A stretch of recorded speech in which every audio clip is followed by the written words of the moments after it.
y a estar más turnos, empezó a ir a la escuela. Mire, si en este momento hay vejaciones en contra de los mexicanos, en ese entonces no existían los derechos humanos, no existía la corrección política y de verdad lo traían desde las maestras hasta los compañeros, no tiene usted idea de qué forma. No, me contaba historias de verdad que son conmovedoras, ¿no? De que él no sabía leer muy bien y la maestra le decía, es que eres un estúpido. Y me acuerdo mucho porque la contestación en esa edad, mi papá debe haber tenido por ahí de los 15, 16 años, y la maestra, todavía me acuerdo, imagínase, era Miss Kennedy, así se llamaba. Y mi papá se paró y en el poco inglés que tenía le decía, mire, maestra Kennedy, yo le quiero decir una cosa. Ojalá que si usted algún día sale de su país por necesidad, cuando llegue a otro país y no sepa hablar el idioma, nadie la trate como usted me está tratando a mí. No soy un estúpido, solo no sé. Vengo a la escuela para aprender. Eso fue el discurso de un chavo que, pues bueno, tenía ganas de salir adelante. Y finalmente no pudo ni siquiera completar los años. Eso eran más o menos sus años de secundaria y su instrucción oficial fue hasta sexto de primaria. Se regresaron porque era precisamente la época de la Segunda Guerra Mundial y él ya iba a estar en edad militar. Se regresaron a México y con mucho trabajo abrieron una tiendita de estas, hoy un Oxxo, antes era una tienda de conveniencia, la tienda del barrio, y después con mucho trabajo también una tlapalería, y con las ideas de mi papá la hicieron crecer, la vendió y después se compró una gasolinera. En aquel entonces me acuerdo muy bien. Los señores de la Profeco, estoy hablando de aquel entonces, porque ahorita eso no pasa, ustedes no se preocupen. Los señores de la Profeco llegaban y decían, bueno, ¿cómo quiere que le calibremos las bombas? Así como lo escucha, eran bombas de engrane, Hoy en día las bombas se controlan a través de una computadora, en ese entonces eran de engrane. Y tenían en la parte de los engranes hasta abajo una bolita en la cual ya cuando estaba calibrada se metía un sello y ese sello se machiembraba con una máquina de estas como si fuera un sello para plomo. Bueno, era un sello para plomo y tenía su número y entonces ya no se podía mover y estaba calibrado por la Profeco.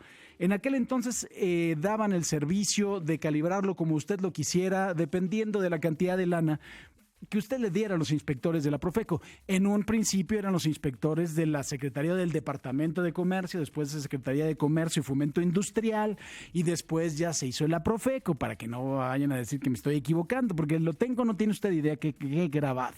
Y algún día que yo estaba ahí como un moconete pegado a mi papá, pues yo lo escuchaba que les decía, no, yo no quiero absolutamente nada, no te preocupes, para que pase la inspección, aquí tendrás tu lana, pero quiero que se lo dejes bien porque lo que más quiero es a mis clientes.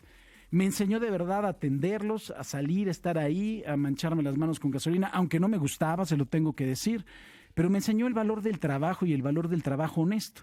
Después llegaron las computadoras y se lo cuento, porque eso no es ningún secreto y hay varios grupos que lo utilizan al día de hoy y los responsables de esos grupos sabrán que es efectivamente cierto. Llegó una empresa a ofrecer un software que el software estaba basado en la propia NOM de verificación de las estaciones de servicio. ¿Qué es lo que dice esta norma oficial mexicana para verificarlas?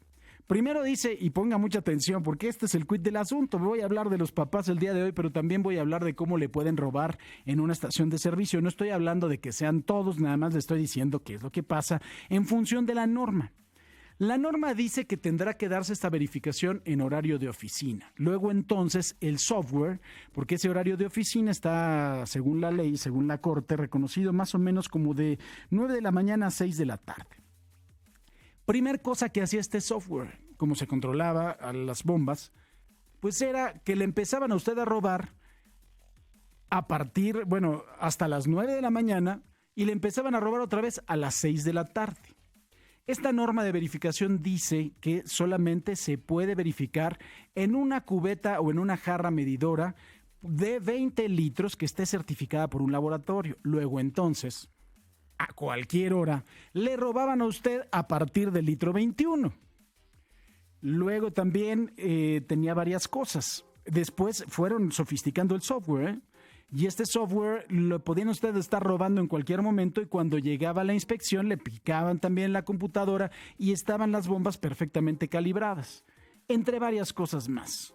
Nunca le quiso entrar a esto y le voy a decir una cosa, por eso su negocio no creció.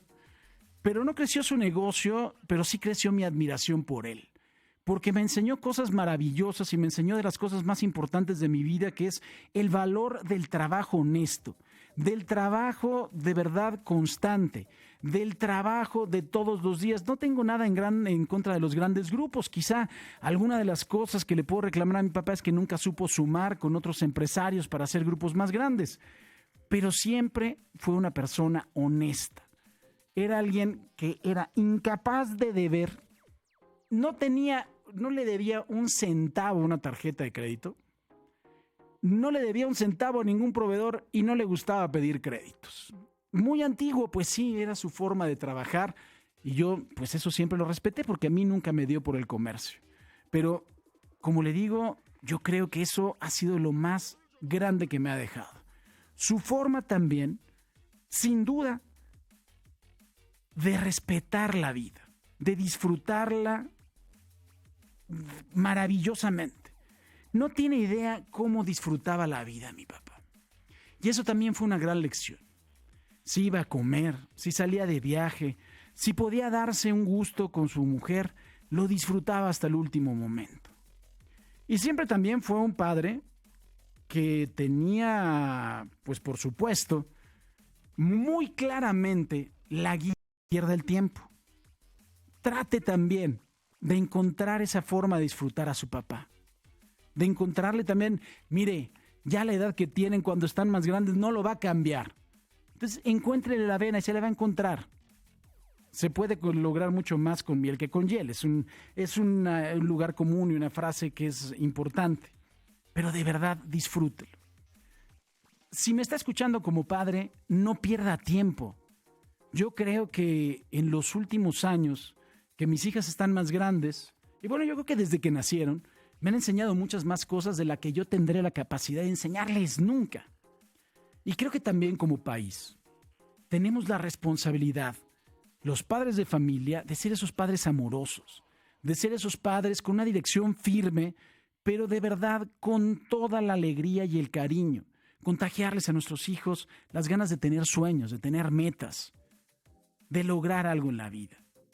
Y también de no ser irresponsables, porque hay una gran cantidad de padres que creen que la concepción los hace padres y no es cierto.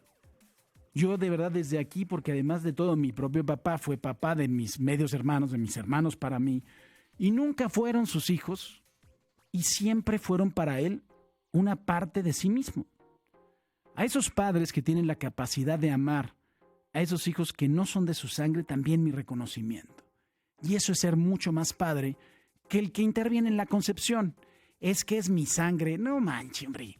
Pues ¿qué la va usted a probar? Le voy a decir una cosa también. Aunque se vea muy feo, el ser padre es un acto de fe. Entonces, de verdad, el ser padre realmente es amar, educar, consentir a veces sí, regañar a veces también, a un hijo y llevarlo por el mejor de los caminos. Esos padres que llegan a la casa y que descargan la violencia y que descargan además su ira, esos no son padres. Esos padres que dejan tirados a familias y le dejan toda la responsabilidad a la mujer, esos no son padres.